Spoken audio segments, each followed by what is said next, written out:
we're going into the matters relating to the People's Democratic Party. So the presidential candidate, Atiku Abubakar, has re-emphasized his commitment to restructure Nigeria as well as tackle the lingering insecurity in the country. He was also speaking about the issue of restructuring.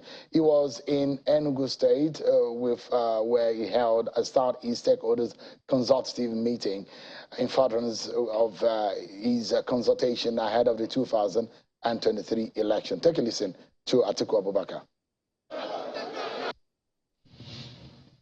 Since the late 1960s, we have had a faulty federal structure that concentrates too much power and resources at the center, thereby turning the federating states into appendages or parastatals of the federal government. A PDP government that I lead will work with the legislatures to restructure our federal system and devolve more powers to the states with corresponding resources. That is the presidential candidate of PDP. He perhaps has a lot of burden, not only to run a campaign, but also to unite its party that's perhaps falling apart because of some of the internal wranglings. Well, there was a statement made by the governor of Benue State, Samuel Ortom, about the rift between Atiku Abubakar and Nyesom Wike.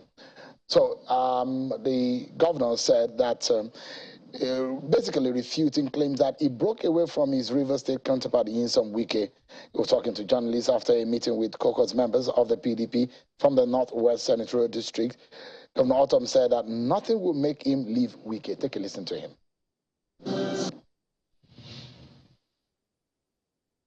I try to educate and clear my stand on the crisis rocking our party at the national level, which I'm involved. In Benue State, we don't have any problem. From bottom to top, we are good to go as far as our party is concerned. Now I'm working for our candidates. The issue in contention about the national chairman, the BOT were here some few days ago, and we deliberated on the matter. They sought my opinion first to know what my thinking was about the crisis, and I told them the truth as far as I was concerned, and they took it with passion and also asked for recommendations, which I did. That is not for public, but that was done, and I hope that they will do justice to it so that our party can retain its position to take over power in 2023. Right. That's Governor Samuel Ortom. He said he's not denying his very good friend, Nyesom Wike. Let's get to talk about what is happening in the PDP. Tomorrow, campaigns will start. Perhaps we should be saying the PDP inaugurating the campaign council. The appointment of the likes of Mr. Uche Secondus, who everybody in the PDP knows is not on the same page with his governor Nyesom Wike, perhaps had also raised some dust as to the stance of Atiku Abubakar in all of this. What exactly is going on in the PDP? Could this really affect their campaign, considering the fact that some stakeholders in the party and leaders says that they will pull out of the campaign? I'm being joined tonight by a lawyer and a member of the PDP, Mr. Anthony Ehilabo. Also have with me Mr. Adio Atoye, someone who has also been speaking about the situation in the People's Democratic Party. He's a public affairs analyst and a social commentator. Thank you so much, gentlemen, for coming tonight. Thank you very much. Perhaps, so that I can get Anthony's response to what is happening in their party. What is happening in the PDP, if you look at what Governor Wike is saying, is, look, we need balancing. We want some voices to be heard. We want Ayu to go. What is your view on the state of affairs in the PDP, could it be a possibility of a derailment with what is happening ahead of the campaign that starts tomorrow? Okay, thank you, Sheon, for giving me this opportunity. I will say, I think it's important for any political party that wants to win elections in Nigeria to be very strategic about it. There are phases that you must cross in winning elections. If you look at the situation, I've been following your program dutifully, Sheon. I would say that both the PDP and APC have 3 hurdles to cross. Number 1, addressing internal problems. Number 2, probably looking for other parties to woo. Number 3, covenant with Nigerians. And realize that both these 2 parties have not even been able to cross the first phase. Here they are going to a major campaign. There is one thing the PDP must know, if they have a sense of history, is how APC was able to manage its own way into victory in 2015. They crossed all these 3 hurdles. And you can't do that in the Nigeria of today without addressing some of these fundamentals. Sheon, I will tell you something. What I stand for today about Nigeria is what we call negotiated presidency. The reason being that after 8 years of General Buhari, the level of divisiveness, the parochial way of handling government, Nigeria with 6 zones, I think it will be foolhardy of not just party stakeholders, but also of the zones in the country, without demanding certain conditions ahead of 2023. I'm saying this because that's what happens in other climes. Go to Israel, go to other countries, they demand, they sit down and demand for position. It's not a cake in politics. Now to PDP.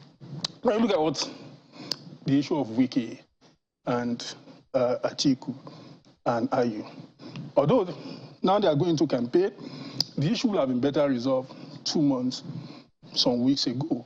But they left it, there's serious gaps, and they will not be able to count the cost of these gaps until maybe February 25. Whether it's going to go in their favor or not. If it doesn't go in their favor, they will be able to realize all the gaps and the mistake they've made. Don't forget that in 2015, the reason why some people left the PDP was a result of concern over lack of inclusion and fairness. Don't also forget that in 2018, when PDP ought to have zoned the national chairman to the southwest, and they did to the south-south that had, enough governors, what happened? They get maximum benefit from it. Any party that has a sense of history will know how to manage inclusion and its spread. But like I said, the way past that now. You think PDP failed in managing diversity? Absolutely, absolutely. It's so obvious that they didn't attend to all of this well. And either they agree with me. Whose responsibility do you think would have been? I think the responsibility was that of the party. And I will say why the party is this. The party, I mean, Senator Ayu is the one, in fact, is in the middle of all the crises. People are asking him to go. How would he be able to manage it? He knew there was going to be a problem. That's Senator Ayu. What could he have done? No, he knew that there was going to be a problem when, after the emergence of Atiku Abubakar, when he himself said that if the party said he should go, he should go. That was a compelling reason why he made that statement. Like I said, they've passed that stage now. It is not left for them to manage the problem. The campaign waters. Yeah, they can call the bluff of anybody and move ahead because campaign must start. Let me bring Anthony into this fray. Are you afraid for your party that based on what Ario has painted, you've crossed into the campaign, and because in another few hours, the veil has been lifted for campaign. Are you afraid that your party is moving into that realm without resolving some of these issues? Sure, it's interesting, but I have to categorize my brother properly so that we get a context of where he's speaking from. I know that he has some obedient leaning. So we must be careful when you put me in the same room with people who will attempt to make PDP look weak so that they look strong. But I mean, it was emphatically stated that Ario is not a member of your party. No, He's a political I just needed to contextualize. And a social commentator. No, I don't think Labour even has members. But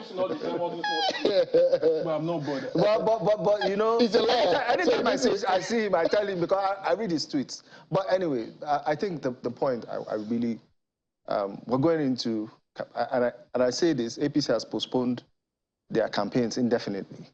So just the same way we picked our vice presidential candidate on time and we were ready, PDP has shown commitment to be ready for its elections and subsequent governance. I don't think that we're going to leave anybody in doubt. As you have seen today, our vice presidential, former vice president of the country and presidential candidate was in Enugu today. You saw the rousing welcome he received by the people of Enugu. And that's a southeast state, by the way. The intracted issue of Wike has been overplayed, if you ask me. Like I always say, we respect him. We expected a lot more from him. But even our psyche as a party has really moved on beyond that. Because if you look at the appointments that were made yesterday, at least 2 of the people on that special advisor appointment list were former presidential candidates of the party. So it tells you that the party is moving on. We have 5 governors of the South region, and only one of them has an agitation.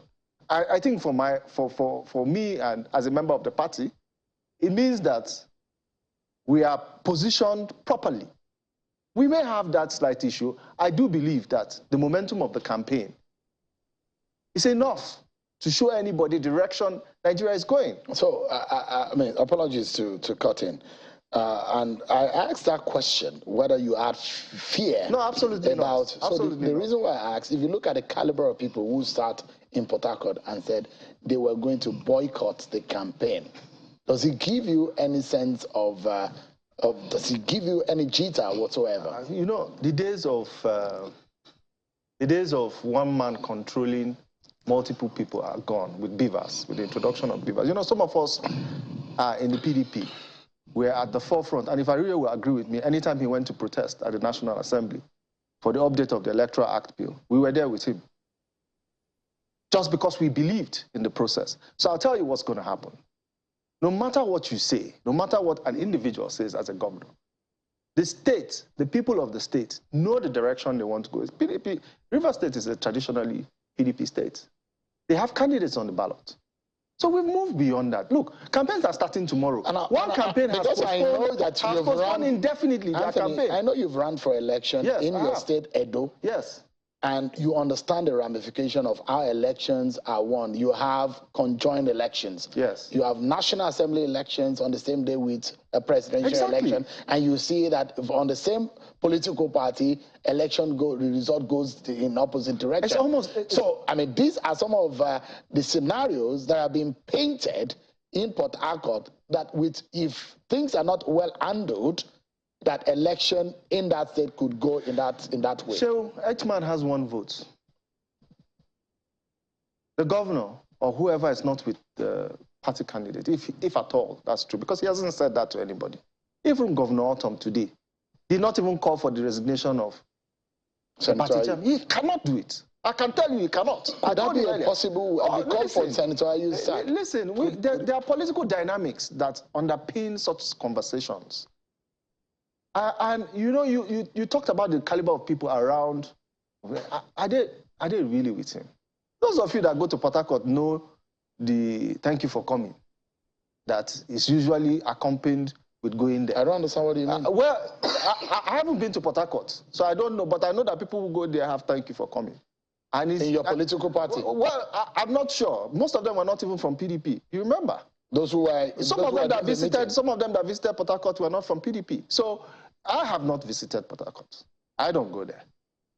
Unless there was a convention and I'll go. But I'll tell you something. I don't want to denigrate. And, you know, it's not our place as a political campaign to denigrate anybody or go into those details. We will not do it. But we know that we have a campaign. We know that we have something to offer. The clip you showed of our presidential candidate Well, it was him preferring solutions, talking about restructuring boldly. Tomorrow he launches books that are focused on constitutional issues.